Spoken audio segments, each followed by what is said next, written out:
The team tag difference starts with our commitment to delivering personalized and professional service at every stage.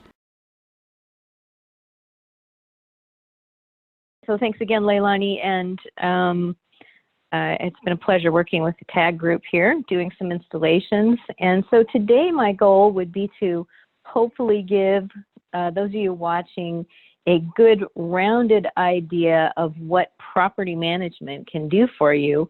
I like to think of it as a big fancy AR system. At the core, that's what it is. Because that's what property managers do. They bill, right? So you're billing for monthly rent, for CAM, for any other services that the property managers have during the month. So in property management, when we first set up, now the difference between PM and a regular AR program is that property management, you set up properties, units, tenants, and leases that combines all these in your contract, okay? So it's a little different in that it tracks that. Now it tracks obviously other things too, does CAM reconciliations, tracks retail sales. So there's a whole load of other things it does in addition to just being AR for you. So I'm gonna hop out here, and this will give you also a little bit of idea how this little sample database is set up. But when we first set up property management, we set up properties, units, tenants, and leases. So when we do that, we can set up any kind of property you are working with. In this little sample, we basically have a warehouse, we have a residential property, office, mixed-use retail. So it works well for all different types of properties, okay? Now, there's some creative ways you can use it. I mean, I've set up condo associations. It works very well for that. It does work for single-family home rentals, and then some other more creative ways. I mean, anything that you're leasing. It could be roof space for solar panels. It could be stables for animals or horses. You know, so anything you're renting, you can use this software for. Or if, in the case of a lot of like developers, you know, I've worked with, you maybe have developed a strip mall and continue to manage it. You know, warehouse space, parking spaces, you know, I've set up all kinds of that. It worked well for all those things, okay? So we also, so when you set up property management, you set up a property, which could be a building, it can be a single family home, it could be a shopping center. So that would be the property you're billing for. Underneath the property, we set up units. So you see here we have units that are set up. Now those would be your suites, or they could be the house itself. We set up an actual unit or space that you move someone into, and along with that, we set up your tenants, okay?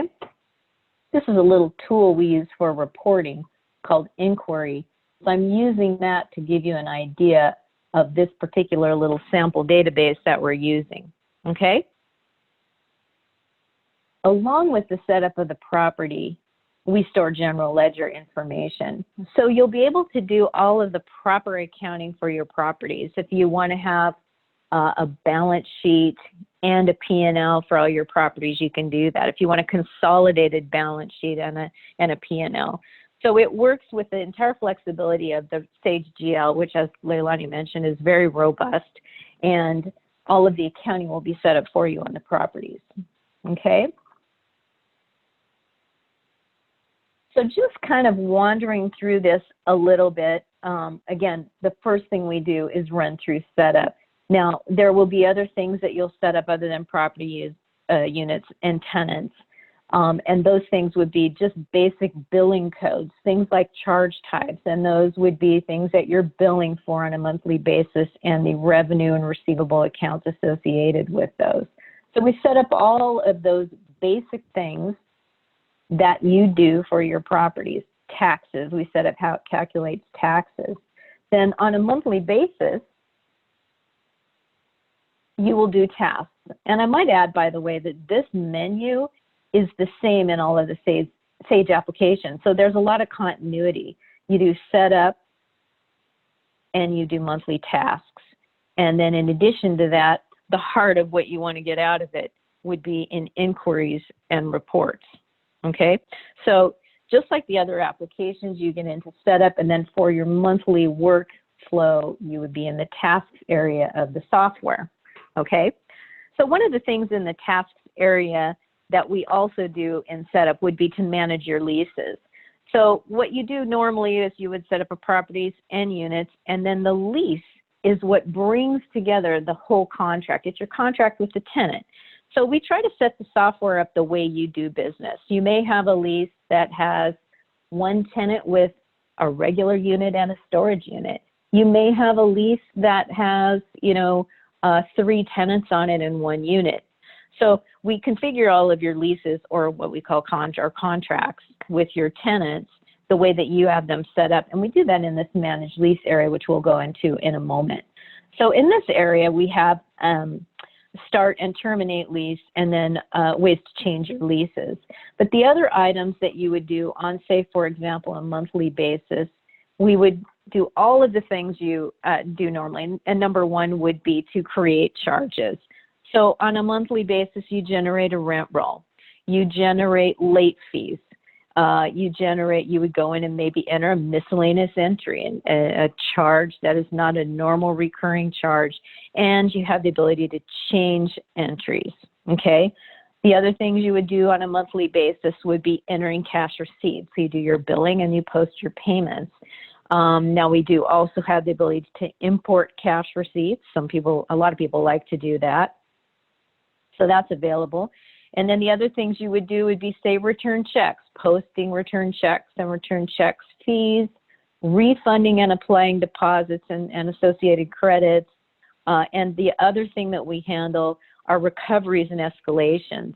So this can be a large a large task for property managers, and to do this in Excel spreadsheets. I've worked with a lot of people who are doing it in spreadsheets. And if you want to take it off the spreadsheets and make the software do some more of your work, you can actually set the software up to reconcile. And like I said, it actually looks into the GL, pulls all the expenses for the time period of your reconciliation, then reconciles against them. Will create a credit if you want, or an additional charge. And it can also escalate maybe to a budget that you've entered, or escalate to actual GL expense amounts that you've entered. Okay, so that's another thing we do. And then also under tasks, you would post retail sales volume. So we have some really nice sales tracking functionality in the software. You're able to enter sales volume by sales type for the period, track it and report off of it against square footage. So you'll be able to go back and see what sales per square foot at any given time.